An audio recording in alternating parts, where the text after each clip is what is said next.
42% BC reservation అమలు చేయాలని ఇందలవాయిలో మాజీ ఎంపీటీ కాంగ్రెస్ జిల్లా నాయకులు ఇమ్మడి గోపి ధర్నా.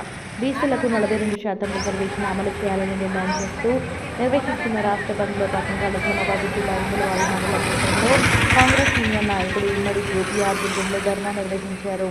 ఈ సందర్భంగా ఆయన మాట్లాడుతూ కేంద్రంలోని బీజేపీ ప్రభుత్వం వెంటనే బీసీ రిజర్వేషన్ బిల్లును ఆమోదించి 9వ షెడ్యూల్లో పెట్టాలని డిమాండ్ చేశారు. అందుకు బీజేపీ బీసీ ఎంపీలు కేంద్రంపై ఒత్తిడి తీసుకురావాలని డిమాండ్ చేశారు. బీసీలకు రిజర్వేషన్లు 42% అమలు చేయకుంటే రానున్న రోజుల్లో పెద్ద ఎత్తున ఆందోళనలను నిర్వహిస్తామని హెచ్చరించారు. ఈ కార్యక్రమంలో మండల అధ్యక్షుడు నవీన్ గౌడ్ తదితరులు పాల్గొన్నారు.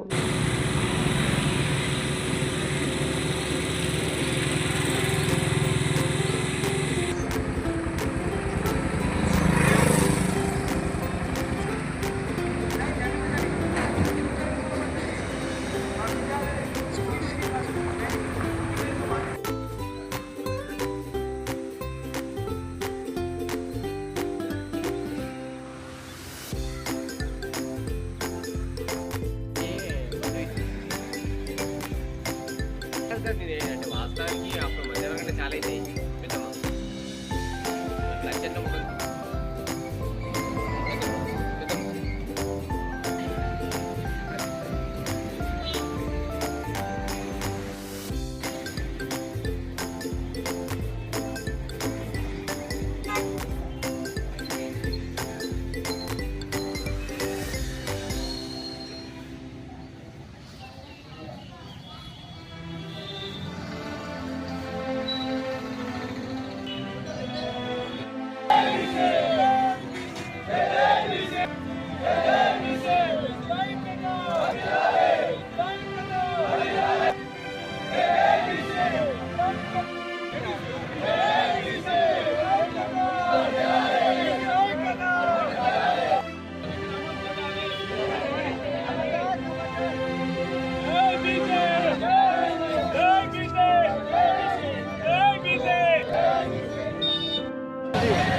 బీసీలకు 42% అమలు చేయాలని చెప్పేసి ఏదైతే బంద్ తలపెట్టిరో దానికి పూర్తి మద్దతు తెలపడానికి 4 మూలల నుంచి మా కాంగ్రెస్ కార్యకర్తలు మరియు ప్రజలు అట్లాగే మహిళలు ఇలా మద్దతు తెలపడానికి ఏదైతే బంద్ ఉందో ఆ బంద్ను సంపూర్ణంగా విజయవంతం చేయడానికి ఇక్కడికి రావడం జరిగింది. దాంట్లో భాగంగానే కాబట్టి నేను దానికి పూర్తిగా మద్దతు తెలుపుతూ మా కాంగ్రెస్ పార్టీ తరఫున చెప్తూ అట్లాగే ఏదైతే మేము తెలంగాణ ప్రభుత్వము అసెంబ్లీలో తీర్మానం ప్రవేశపెట్టి 42% రిజర్వేషన్ కోసము తీర్మానం చేసి పంపితే గవర్నర్ గారి దగ్గర ఇలా పెండింగ్ ఉంది. ఆ పెండింగ్కు కారణం ఏంటి అంటే బీజేపీ పార్టీ ప్రధాన కారణం అయితే దాంట్లో ఎంపీలు కూడా ఇంకా ప్రధాన కారణం అయిపోయారు. వాళ్ళు ఏ రోజు కూడా బీసీలకు 42% రిజర్వేషన్ కావాలని చెప్పేసి ఒక్కరోజు కూడా గవర్నర్ను కలలేదు. కారణం ఏంటి అంటే వాళ్ళకు బీసీల పట్ల చిత్తశుద్ధి లేదు. చిత్తశుద్ధి ఉంటే ఖచ్చితంగా ఇంతవరకే ఈ 5 నెలల నుంచి ఎప్పుడో ఒకరోజు కలిసి ఖచ్చితంగా మీరు ఆమోదం తెలపాలి, మేము రాష్ట్రపతి దగ్గరికి పంపాలి అని చెప్పేసి చెప్పేవారు. కానీ అలాంటి పని చేస్తలేరు. కాకపోతే అక్కడక్కడ ఫేస్బుక్లల్లో, వాట్సాప్లల్లో, సోషల్ మీడియాలలో పెట్టి మేము సంపూర్ణ మద్దతు తెలుపుతున్నాం, మా తరపున ఏం లేదు. ఈ డ్రామాలన్నీ ప్రజలకు తెలుసు, మీ నటలనన్నీ ప్రజలకు తెలుసు, ఇదంతా గమనిస్తూ ఉన్నారు. మన లోకల్లో ఉన్న అరవింద్ అన్న బీసీ ముద్దుబిడ్డ, ఆయన ఒక్కసారి కాదు 2 సార్లు గెలిచిండు. ప్రజలు గెలిపించారు, బీసీలంతా కలిసి ఒక్కతాటిగా ఉండి ఆయన 2 సార్లు గెలిపించారు. కానీ ఏ రోజు కూడా అరవింద్ అన్న పోయి ఒక గవర్నర్ను కలిసింది లేదు, ఒక దీనికి మద్దతు తెలిపింది లేదు.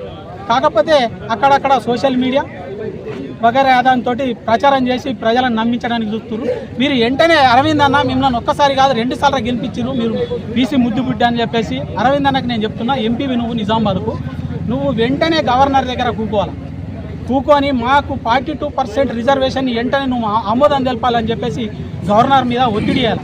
ఎందుకు ఆయన దగ్గర అంటే అలా బీజేపీ మనిషే, బీజేపీ పార్టీ పెట్టిన గవర్నరే కాబట్టి వీళ్ళు ఒక 5 నిమిషాలు పోయి చెప్పితే 5 నిమిషాలు అలా రిజర్వేషన్ వచ్చేస్తుంది. కానీ ఆ పని చేస్తలేరు. ఎందుకు అంటే బీసీల పట్ల వాళ్ళకి చిత్తశుద్ధి లేదు కాబట్టి వాళ్ళు ఆ పని చేస్తలేరు. ఇవాళ వాళ్ళు అనుకుంటే మోడీ గారి దగ్గర మన తెలంగాణలో బీసీ ఎంపీలు ఉన్నారు, వాళ్ళంతా కలిసిపోయి మోడీ గారి దగ్గర కూకుంటే ఒక పెద్ద పని, వాళ్ళకి అసలే పని కాదు.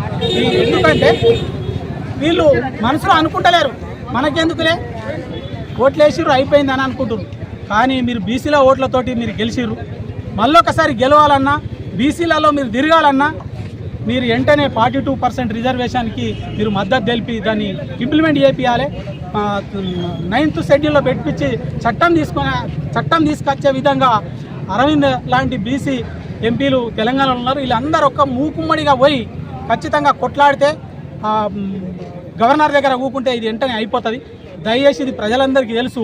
మీరు ఈ పనిగిన చెయ్యకపోతే బీసీలంతా ఏకమై మీ ఇళ్ళను చుట్టుముడతారు. ఇది పక్కా, ఇది రాసి పెట్టుకోరి. ఎందుకంటే మీరు అనుకుంటారు మాకేం చేయలేరు, మేము సెంట్రల్లో మేమే ఉన్నాం, మా పోలీసు వాళ్ళంతా మా వైపే ఉంటారు అని అనుకుంటారు. ప్రజలు తలుచుకుంటే అది కాదు, ప్రజలకే అందరూ అనుకూలంగా ఉండాలి తప్ప కానీ మీరు ఇట్లా బీసీలకు వ్యతిరేకంగా, బీసీల ఆకాంక్షకు వ్యతిరేకంగా మీరు చిత్తశుద్ధితో పని